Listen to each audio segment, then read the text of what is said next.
What is up, you guys? Today we're doing a little Q&A. I love doing these when we get home from a Disney trip. So I put up a question box over on Instagram. Some of these questions are specific to our April Disney trip, but then a lot of them are just general Disney questions. So this is gonna be a very chit chat Disney Q&A. So let's get started. First one, we've never done Fantasmic, but we are going back in October. Do you think a 2-year-old would like it? Personally, this is not our favorite show with our toddler, mostly because it feels very dark. And by dark, I mean like the villain portion of the show, things like that. My toddler gets really scared easily by things like that. So I would say if your toddler isn't really fazed by like scary things and dragons and villains, then go for it. But for us, it's gonna be a show that we avoid, at least for this season of life, until my toddler's a little bit older. Another thing to keep in mind with Fantasmic is I would probably avoid the first few rows. You do get wet. So be aware of that. I would steer clear of the first like 3 to 5-ish rows of that amphitheater area, but anywhere behind that 5th row, I would say you'll be in the clear. Okay, this next one, restaurants y'all did or didn't do and why. So we have actually started really scaling back the dining reservations that we make. We just find that the quick service meals and grab and go kind of lunches and picnic style lunches have worked really well for Ellie at this age. She's just over 3 years old. And so it's just worked really well for us to do the picnic style lunch. We did do a couple of table service meals though. We did Spice Road Table at Epcot, which is one of our favorites. We really enjoy Spice Road Table. And then we did the Roundup Rodeo Barbecue. Both were so fun and great with kids. But again, in this season of life, doing a bunch of table service meals with our toddler just isn't ideal for us. So we kind of scaled back on this trip and we really enjoyed it. When you upgraded your park tickets to an AP, did they prorate the annual pass the cost of the tickets? Yes. So we had already purchased a 4-day ticket about, a month or 2 prior to our trip. And so the total cost of our annual pass was the difference of what we had already paid for our 4-day ticket. I believe it was about $2,600 was the difference that we paid to upgrade. But yes, anytime you upgrade tickets, you're just paying that prorated price. Something new you learned that you didn't know before. Okay, this is actually really funny. I might be the only one who didn't know this, but there are USB ports and outlets underneath the seats on the buses. I don't know why I didn't know that. So let me know down below in the comments. Am I the only one who is just now finding that out? Because that blew my mind. And I don't know, maybe it's not a thing on every bus, but the next time you're on a Disney bus, look underneath the seat and see if you find the USB ports, because I'm curious now if they're on all the buses and I just missed it, or I don't know, how am I so late to the game with this?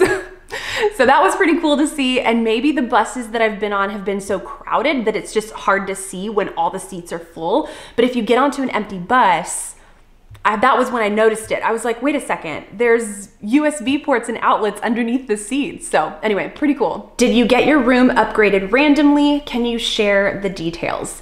So on our last night of our stay, we were moving from a standard room and we had booked a club level deluxe room. So this was gonna be just a fun splurge on the last night of our trip.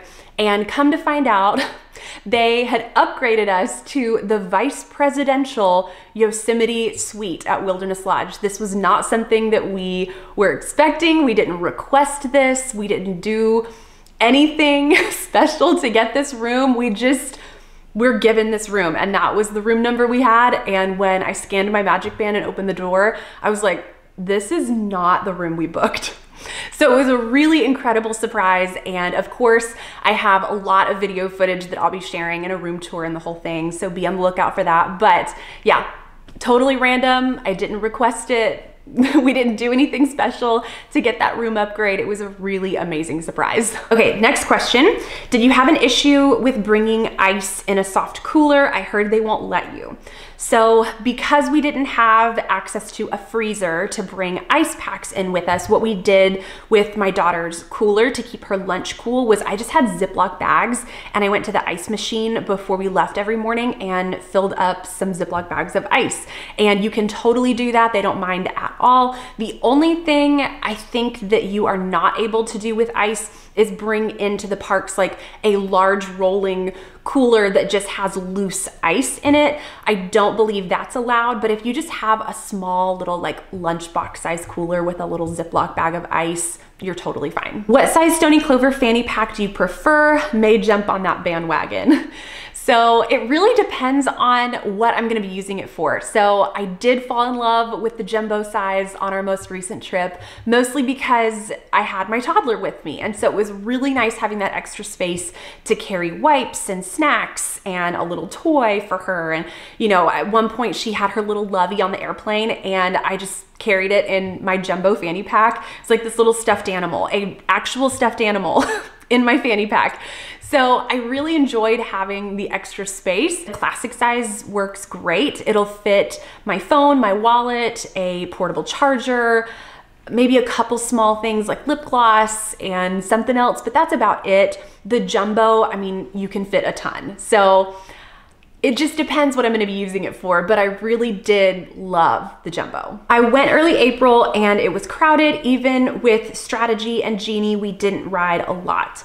I mean, that totally makes sense just because that first week of April is going into Easter. So that is probably the busiest, one of the busiest weeks out of the entire year at Disney. So that does make sense that you had a hard time getting on rides and accomplishing a lot. But yeah, that first week of April going into Easter, that's probably one of the top 3 or 4 busiest weeks out of the entire year. Okay, next question. How was the weather and was it crowded?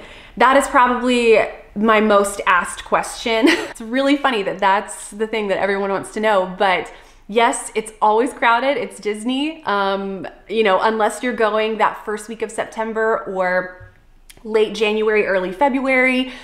Apart from that, it's just always crowded. And then weather in April, it was warm and it rained a little bit. So yeah, got up to the 80s, low of, I don't know, 70, 60s maybe, but yeah, that was the weather. How does Wilderness Lodge rank among other resorts? Feels like the major downside is buses. So I would say it ranks pretty high. And the thing about the buses is any resort you stay at, you're going to have to take a bus somewhere, most likely. Even if you're staying at a monorail resort, you'll have to take a bus to get to Animal Kingdom at the very least. Same with Hollywood Studios. If you're staying at an Epcot area resort, you'll have to take a bus to Magic Kingdom. There's no other option. So even if you're staying at a resort that has the location going for it, you'll still have to take a bus. So I try not to view the bus as a major downside because you're going to encounter the bus no matter where you stay. But Wilderness Lodge ranks really high for me. I mean, you have the location going for it with the boat over to Magic Kingdom, and you still feel secluded enough that it feels just very private, but still relaxing. And I don't know, I really love the atmosphere of Wilderness Lodge. It's unlike any other resort. So there's really no other place that I would compare it to and say, oh, it feels just like this one, or, you know, because it's very much a resort of its own.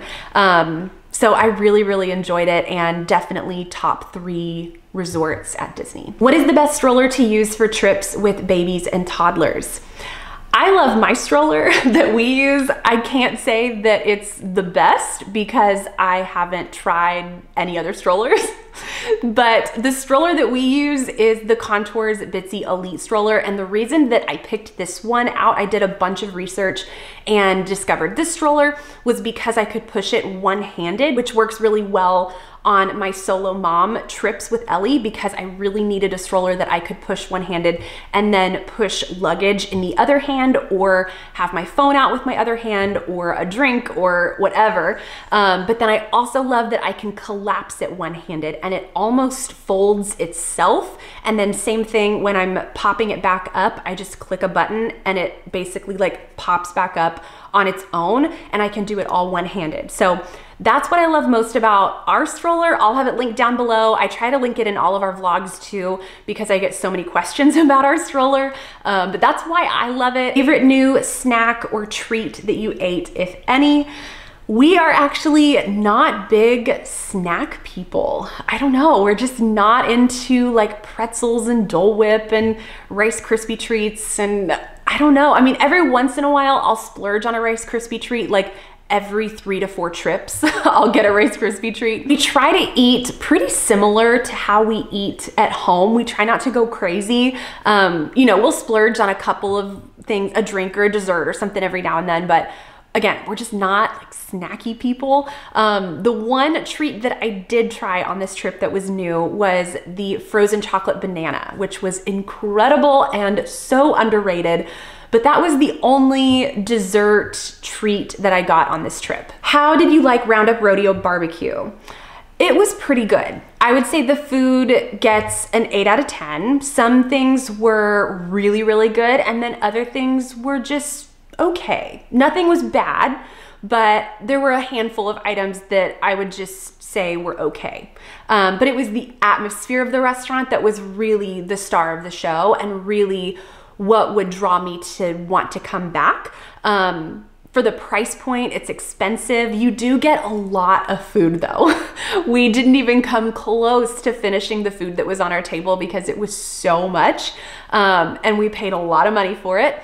But you know, the food was just okay. It was, again, the atmosphere that was so fun. So if you have a Toy Story lover and you want to be fully immersed in that, then definitely make a reservation for it. I mean, even with the food just being okay, I still think it's worth it to do it.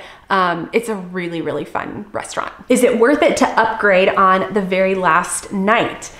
I think so, especially when you are considering club level, if that's what you're talking about, like a club level upgrade on your last night.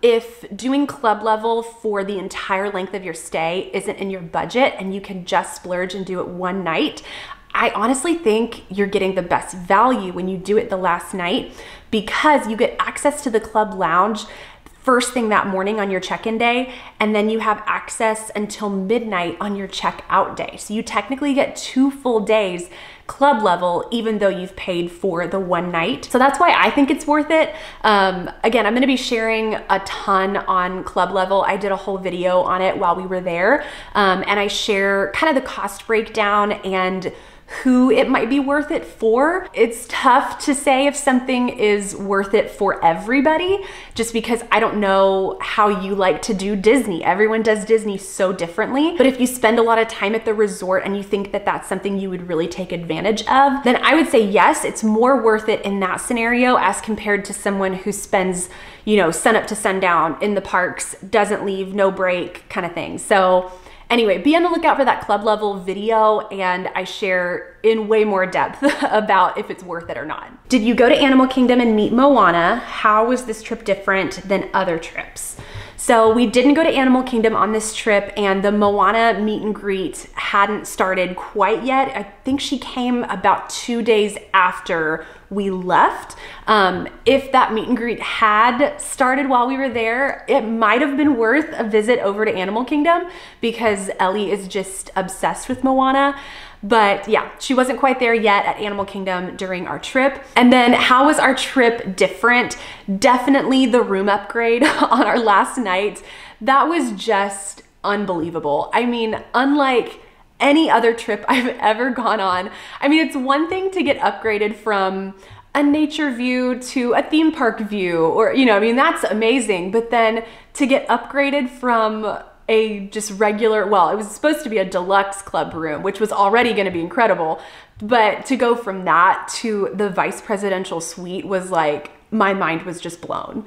So definitely the highlight of the trip, the highlight of the year, honestly, because I'm like, when is that ever going to happen again? But yes, that was the one thing that made it very different from other trips. We make our dining reservations on Friday. Which places do you recommend with a little? Gosh, there are so many places that would be great with little ones.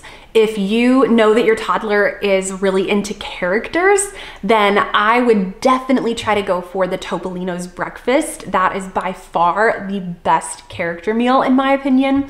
A couple other really good ones are Tusker House and Crystal Palace. Those are really good character meals as well, but Topolino's takes the cake. That breakfast, between the food and the character interactions, it has both going for it, which I think is what makes it such a home run. So definitely Topolino's. And then outside of character meals, I know for us, because Ellie is 3 now, we are avoiding character meals for a little while because that kids meal price is just a little outside of what I'm willing to pay right now for her to take just 2 or 3 bites. But apart from that, a couple of other, let me think, what are some other really good ones with a toddler? Grand Floridian Cafe is a really good one. I think just because it feels a little more laid back and casual, so it makes it feel kid friendly. And then the Plaza Restaurant at Magic Kingdom, that's another good one with littles because again, it just feels casual and laid back. And you know, if your toddler's making a mess or whatever, you don't feel like they're interrupting anything. You're not sitting down at some really fancy signature place. So those would be my top 2 non-character meals with a toddler. What is a must-have at Disney? Definitely my Stony Clover fanny pack. That is the one thing. I don't know if I'll ever go to Disney without my Stony Clover fanny pack now. It's just so convenient and so nice having everything right here in front of me. And I can go on rides and I don't feel like I have this bag that's in the way or like, what do I do with this? It's just, I can stay hands-free and it just is really convenient and really nice. How long did it take to get to Magic Kingdom from your room? So the boat ride over to Magic Kingdom itself from Wilderness Lodge is about 10 minutes, so not bad. And then the walk down from your room down to the dock, maybe 5 minutes. And then, you know, if you're lucky, there's not a lot of people in line. And so you can hop right on that very first boat. So that happened to us a couple of times where we just walked straight onto the boat and it was really nice. And so it took us a total of, you know, 15 minutes to get from our room to Magic Kingdom. There were a couple of instances where the line was pretty long and we didn't make it onto the boat. That happened at like 7:30 on our last day. We were down really early. So you had everyone in line trying to get to Magic Kingdom for early entry. So that was when the line was pretty long. And so then we had to wait about 20 minutes for the next boat to come. So that would be the only drawback to the boat, but that's also the case with buses as well, you know? So that would happen regardless of which transportation mode you are using. But if you're able to get on that first boat and there's not a long line, you know, you'll be at Magic Kingdom within 15 minutes. Did you try working out at Disney? Okay, yes, I did actually. There was one day I went and worked out and okay, I actually filmed a workout with me video and I have it fully edited, but then I watched it back and I was like, I'm just not super like excited about sharing this. I don't know why. Maybe I feel like not a lot of people would be interested, or I don't know, that it seems like out of place for my channel. I don't know. Let me know down below in the comments if that's something that you would be interested in seeing. I don't know. I'm very torn on this video. You know, it's just a fun come along with me kind of video. It's short, it's, you know, I don't know. Let me know in the comments what you think. Yeah, I don't know. I'm very torn on it. How was Tron with a toddler as they can't ride?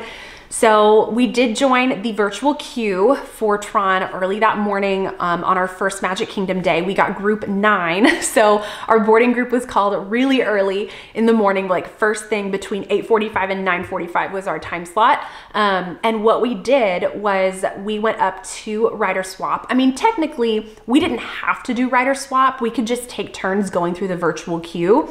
But if you know that your time is coming to an end, like our cutoff time was 9:45, and let's say it was already 9:30, and I knew, okay, you know, you're gonna have time to go ride, but I'm not gonna have time to ride. So the perk of doing rider swap with a ride where you both have virtual queues is you can go up and they will give you a lightning lane on your Magic Band. So they basically cancel your virtual queue and give you a lightning lane instead, and the clock starts over. So that's kind of the nice thing and kind of a little hack, I guess, with doing rider swap with a ride like Tron where there's a virtual queue. This would apply for Cosmic Rewind as well in Epcot. So that's how we did it. So Andy went ahead and went through the virtual queue, and then I was the one who got the lightning lane. And then as soon as he was done, I had more than enough time to make it through the lightning lane. We ended up waiting like, I mean, it was a walk-on when we were there. There was no one in line. So that was really nice. I probably could have made it through the virtual queue, you know, as it turns out, but we didn't know what the line was gonna be. And so that's how we did it. And so they have signs up that say rider switch, rider swap, and they make it really easy. So you don't have to wander around and guess like, where do I go? Who do I talk to?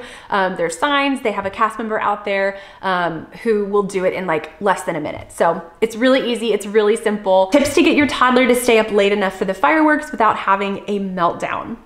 So we typically keep Ellie up till the fireworks, and then as soon as fireworks are done, we pretty much leave after that. We don't do super, super late nights. Like, we're out of the park by 9:30 kind of thing. But to get her to last until 9 o'clock, we do let her nap as late as possible. So we'll typically leave the park, I would say between like 12 and 1 is usually the time frame that we're leaving. That way Ellie can be down for a nap and like asleep by 1:30, 2 o'clock at the latest. And then I typically will let her nap sometimes until like 5 o'clock. If she wants to sleep that long, I'll let her sleep till 5 o'clock and give her a 3-4 hour nap if that's what she needs. That way she's up by 5, we can go grab dinner, and then she's good to go until 9 o'clock. So that's basically how we do it with our nap schedule. It's just letting her nap go a little bit longer so that way she can stretch until 9 o'clock. How did Ellie sleep in the room with you guys? So because our room didn't have a 5th sleeper option, it just had the 2 queen beds, we put her in the 2nd queen bed and she did great. I think because she is so tired when we're at Disney, it almost doesn't matter where we put her. She will always fall asleep, and it wasn't always that way though. When she was in the pack and play phase, she had to be in a dark space, sound machine blasting, like no one could be near her or there was no way she could fall asleep. So that's when we used the bathroom strategy. But then she grew out of the pack and play, and she also grew out of the phase of needing the room to be pitch black to fall asleep. So that was really helpful as well. So that's how we're able to just put her in that 2nd queen bed. And you know, sometimes it takes her a minute to fall asleep. She'll lay there and just kind of play and talk for 20-30 minutes. But like 9 times out of 10, she will fall asleep in a queen size bed, no problem. And yeah, slept through the night just fine. Yeah, worked out great. Favorite place you ate this trip? Definitely Geyser Point. Oh, it is such a hidden gem at Wilderness Lodge. That is one that you do not need a reservation for. It's walk up only. So you just join the wait list on the app. And sometimes we were able to get a table just walking right up within a minute. And then on the first night we got there, we did have about an hour wait, but it wasn't bad at all. We just walked around the resort and loved it. But the food is incredible. The atmosphere is unlike any other restaurant. You're right on the water.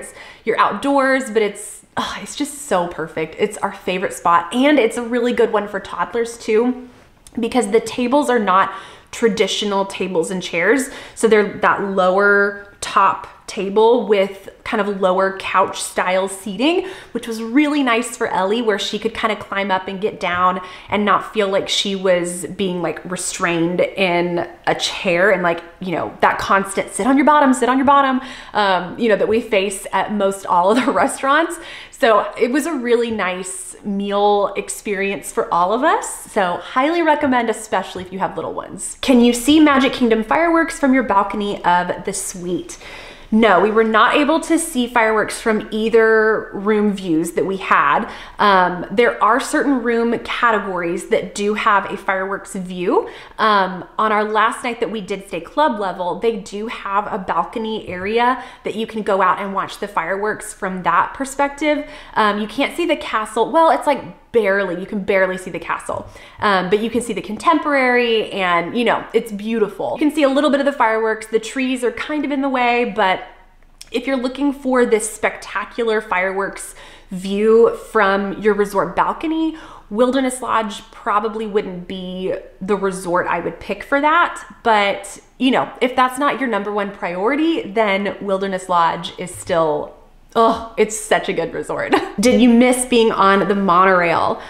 I mean, yes and no. I love Grand Floridian. You guys know that that is one of my favorite resorts. Okay, because I know that y'all are gonna ask. My top 3 resorts are Grand Floridian, Old Key West, and Wilderness Lodge. Those are my top 3. But I did miss Grand Floridian. I mean, it's so nice being able to just walk over to Magic Kingdom. You're right on the monorail. You have access to Epcot and, you know, it's so nice. But I did enjoy mixing it up a little bit on this trip, and I really loved the boat. There's just something really relaxing about taking the boat to Magic Kingdom as compared to the monorail. The monorail can feel pretty busy sometimes. I mean, depending on the time of day you're taking the monorail, you're pretty shoulder to shoulder on the monorail and like trying to get your stroller on there and, you know. So I really enjoyed the boat. It just felt a little more relaxing. So yes, I missed being on the monorail. I will always miss staying at Grand Floridian anytime I'm not there. But I just really loved the Wilderness Lodge. Okay, this is a good question. Do you try to plan out in detail what you will do every day or go with the flow of availability? So we do a little bit of both at this point because we're going to Disney pretty frequently.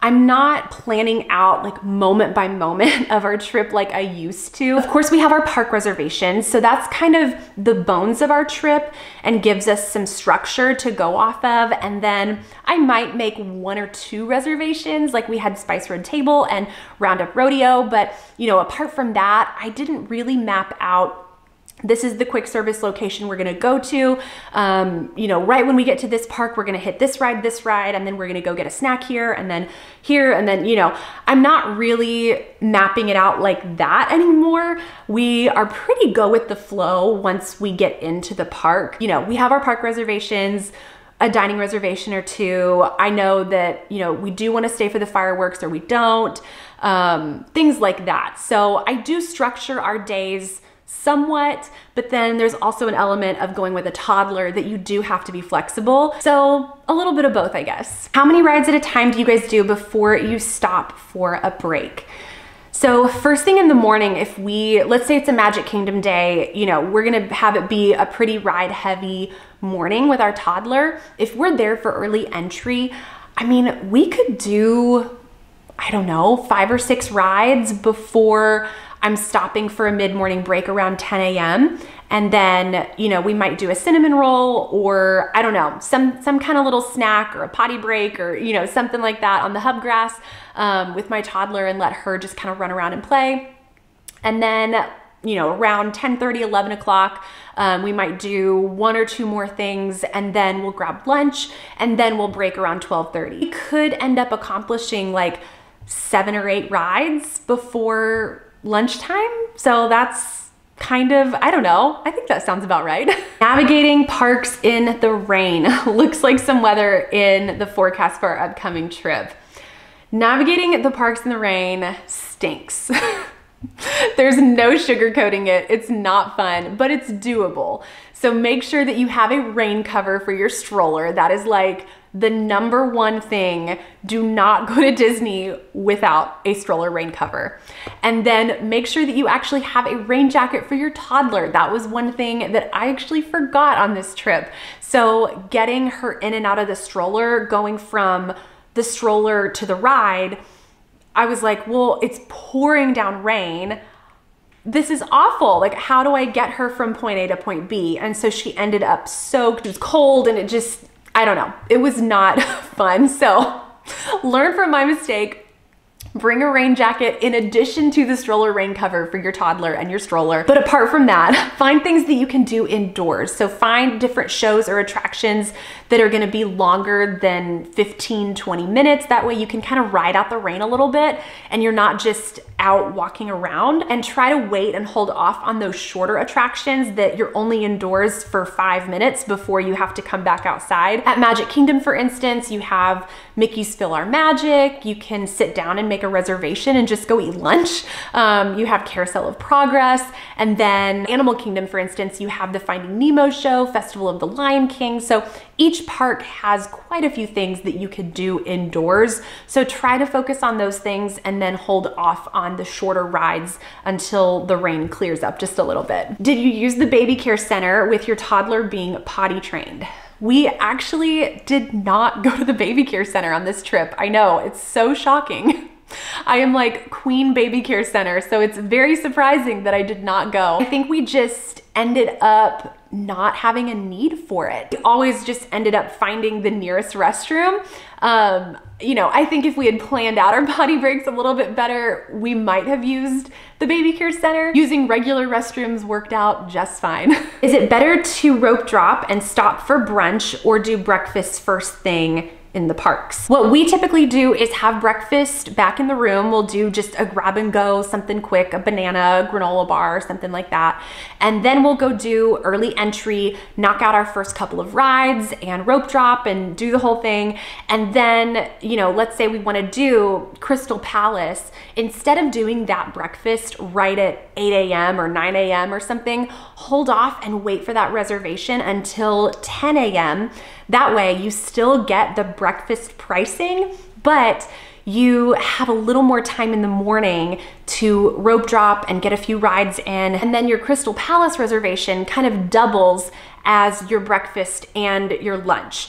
So that's what we typically do. I just find that to be a better strategy with utilizing your time a little bit better, rather than wasting those first couple of hours first thing in the morning on a breakfast reservation where you could be taking advantage of, you know, better wait times and things like that. So that would be my strategy. Were the buses at Wilderness Lodge faster, better than Polynesian or Grand Floridian because they share? Not really. And I only say that because the buses at Wilderness Lodge are actually shared with the Contemporary and sometimes Fort Wilderness.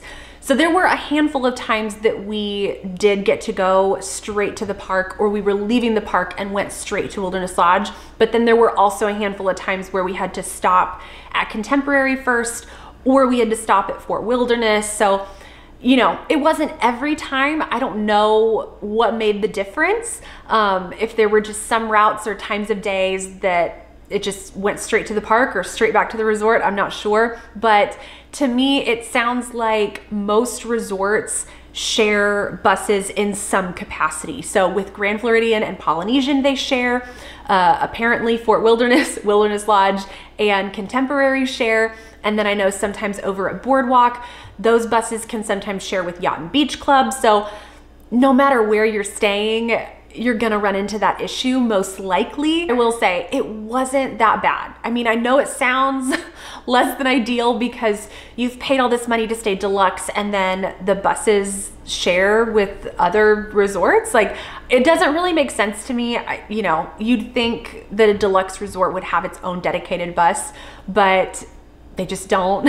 So it kind of is what it is. And it really didn't faze us though. Like, it didn't ruin our experience. It didn't cause us to lose a ton of time getting to and from the parks. I mean, it really wasn't that bad. I want to know how much a room, like the exact room you got upgraded to, will cost. I actually was curious about the same thing. So I looked on the Disney website because I just wanted to know, like, how much is this room per night? This vice presidential suite at Wilderness Lodge, how much do you have to pay per night to stay here? And it's actually not listed on the website. So I don't know if this is just a room category that they reserve for upgrades only, or if it's something that you have to call and book over the phone, or I'm not quite sure. I do know at other resorts, the vice presidential suites and presidential suites go for around $2,500 a night. So that would be my guess, like somewhere in that ballpark.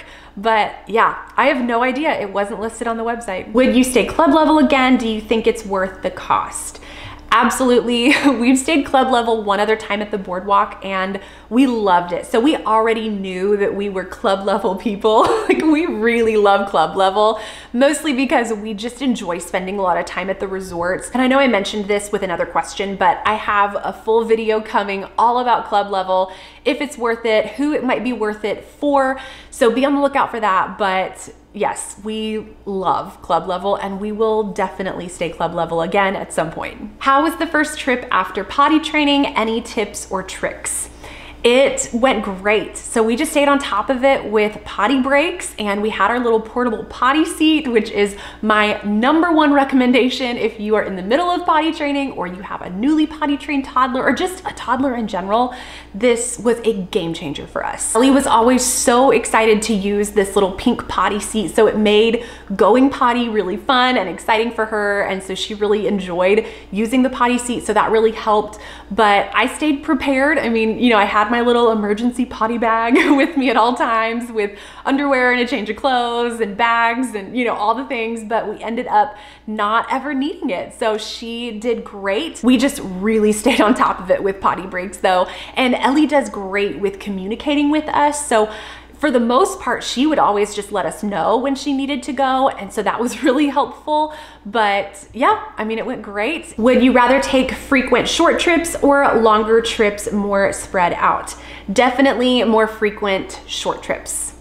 Absolutely. Was Wilderness Lodge worth the price point for what the resort has to offer?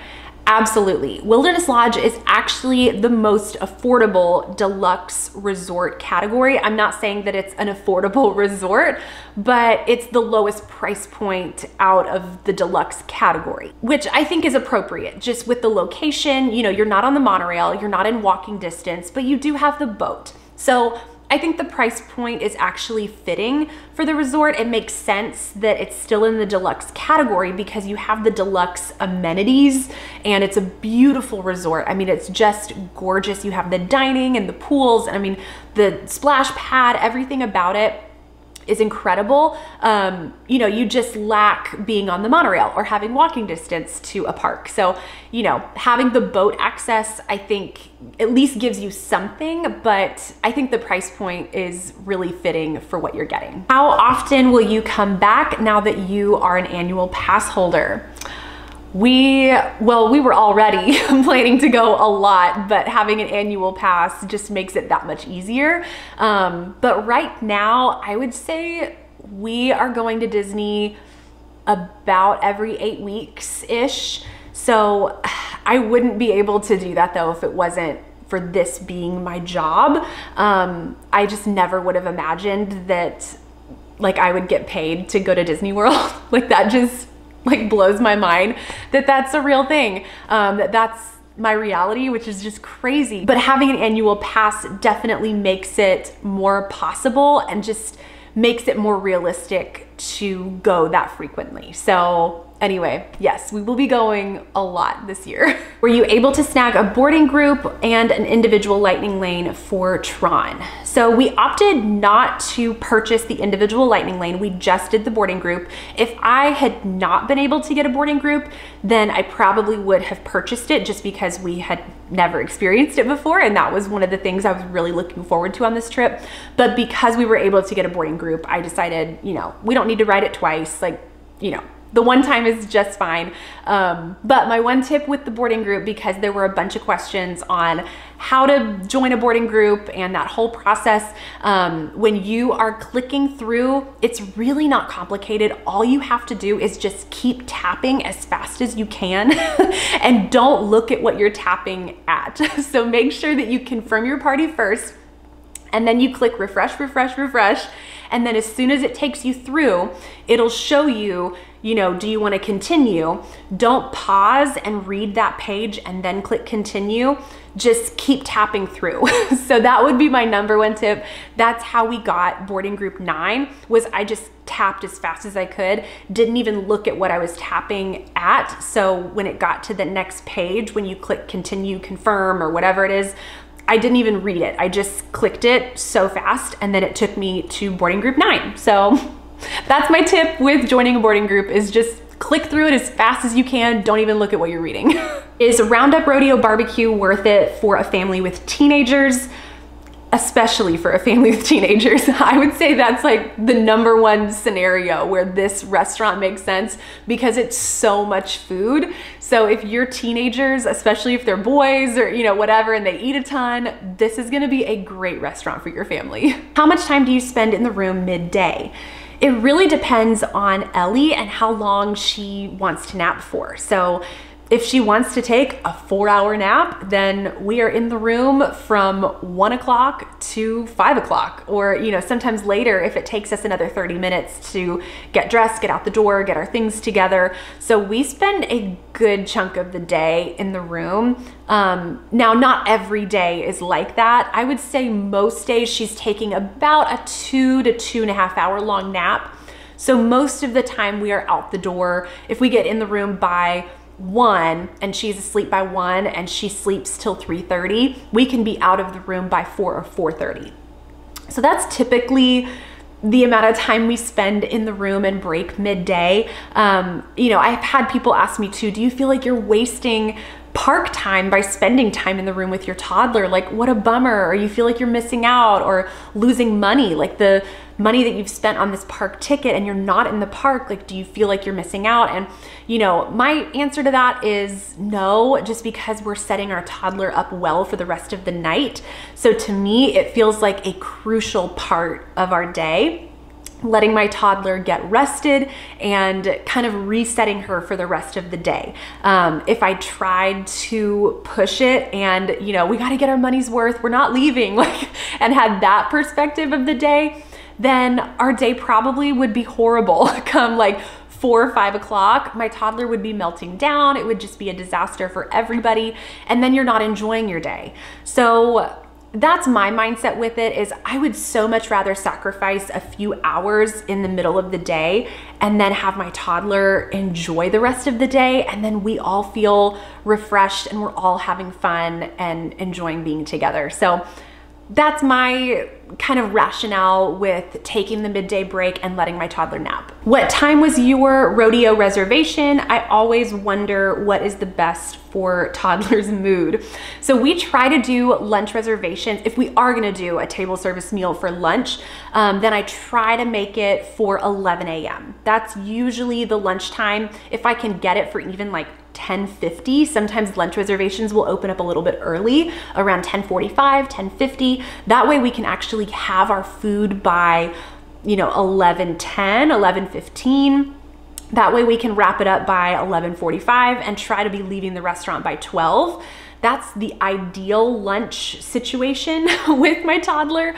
So that's the time slot that we tend to go for the most. That way we can be back for nap time and my toddler can be napping by 1. I think that's it. Everything else was kind of repeat questions or a different variation of the question. So anyway, thank you guys so much for hanging out with me. I love doing these chit chat Q&As. It's always so fun getting to just chat with you guys and answer some of your questions. So make sure that you are subscribed so that you can catch all of these fun videos coming very soon. I have lots on our club level stay. I'm gonna do a room tour of the vice presidential suite, the whole thing, and then of course the rest of our trip vlogs. So make sure to stick around for that. Make sure to give this video a thumbs up, and I will see you in my next one. Bye.